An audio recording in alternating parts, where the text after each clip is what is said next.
Okay. ఒక university module handbook చూడటానికి ఎలా ఉంటుంది? చాలా పెద్దగా, కాస్త బోరింగ్గా, అవునా? కానీ అదే హ్యాండ్బుక్ని ఒకరి పర్సనల్ సైన్స్ అడ్వెంచర్కి మ్యాప్గా మార్చుకుంటే ఎలా ఉంటుంది? అదే ఈరోజు మనమిక్కడ చూడబోతున్నాం. ఇలాంటి పెద్ద కోర్సుల లిస్టు చూసినప్పుడు ఎవరికైనా కొంచెం కన్ఫ్యూషన్గా ఉంటుంది. కానీ ఈ ప్రోగ్రాంకి ఒక ప్రత్యేకత ఉంది. అదే ఫ్లెక్సిబిలిటీ, అంటే సౌలభ్యం. దీన్ని ఒక ఫిక్స్డ్ కరిక్యులంలా కాకుండా ఒక ప్రయాణంలా ఊహించుకోండి. ఇక్కడ గమ్యమేంటో చదివే విద్యార్థే నిర్ణయించుకోవాలి. సరే, మరి ఈ ప్రయాణానికి మ్యాప్ చదవడం తెలియాలి కదా. ప్రతి సాహసయాత్రకి కొన్ని రూల్స్ ఉన్నట్టే ఇక్కడ కూడా కొన్ని ఉన్నాయి. అవి కూడా చాలా సింపుల్. వాటిని డీకోడ్ చేద్దాం రండి. ప్రతి కోర్స్కే PHYKLMN అని ఒక కోడ్ ఉంటుంది. ఇది చూడ్డానికేదో సీక్రెట్ కోడ్లా అనిపించినా నిజానికి చాలా సింపుల్. కోర్సు గురించి మొత్తం సమాచారం ఈ ఒక్క కోడ్లోనే ఉంది.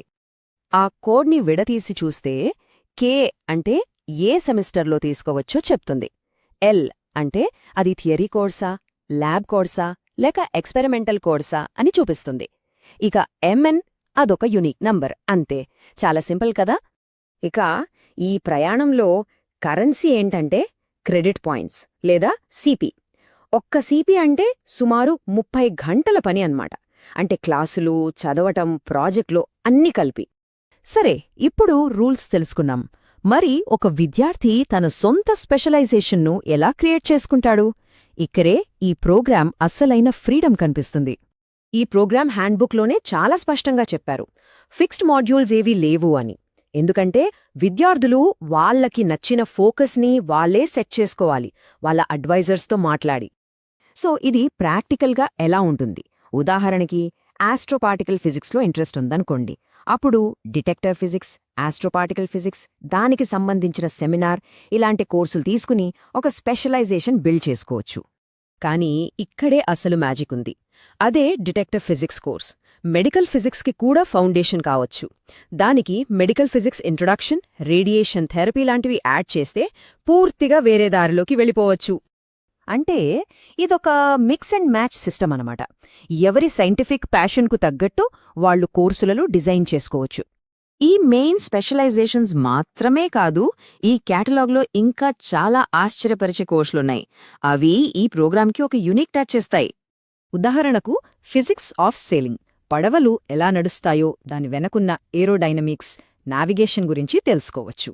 లేదా ethics of the natural sciences, అంటే సైన్స్ వల్ల సమాజంపై ఎలాంటి ప్రభావం పడుతుంది, సైంటిస్టుల బాధ్యతలేంటి, ఇలాంటి విషయాలన్నమాట. ఇంకొక interesting course false discoveries in particle physics, science చరిత్రలో జరిగిన తప్పుల నుంచి కూడా నేర్చుకోవచ్చు. ఇక చాలా పెద్ద పెద్ద ఐడియాల గురించి ఆలోచించాలనుకుంటే బిగ్ క్వశ్చన్స్ అనే సెమినార్ కూడా ఉంది. సరే, ప్రతి ప్రయాణానికి ఒక గమ్యం ఉంటుంది కదా.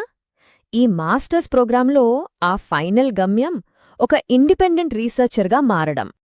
ఈ ప్రోగ్రాం మొత్తం 2 ముఖ్యమైన రీసెర్చ్ ప్రాజెక్టులతో ముగుస్తుంది. ఇవి చాలా ఇంపార్టెంట్. మొదటిది రీసెర్చ్ ఇంటర్న్షిప్. దీనికి 15 క్రెడిట్ పాయింట్స్ ఉంటాయి.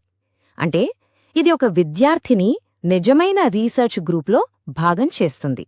ఇక ఫైనల్గా మాస్టర్స్ థీసిస్. దీనికి ఏకంగా 30 క్రెడిట్ పాయింట్స్. ఇది మొత్తం 2 ఏళ్ల ప్రయాణానికి ఒక ముగింపులాంటిది. దీన్ని బట్టే అర్థం చేసుకోవచ్చు ఈ ప్రోగ్రాం రీసెర్చ్కి ఎంత ప్రాధాన్యత ఇస్తుందో. సో చివరిగా చెప్పేదేంటంటే TU.MEN ప్రోగ్రామ్ టూల్స్, ఫ్రీడమ్ రెండూ ఇస్తుంది. కానీ దారిని నిర్మించుకోవాల్సింది మాత్రం ఆ ప్రయాణం చేసే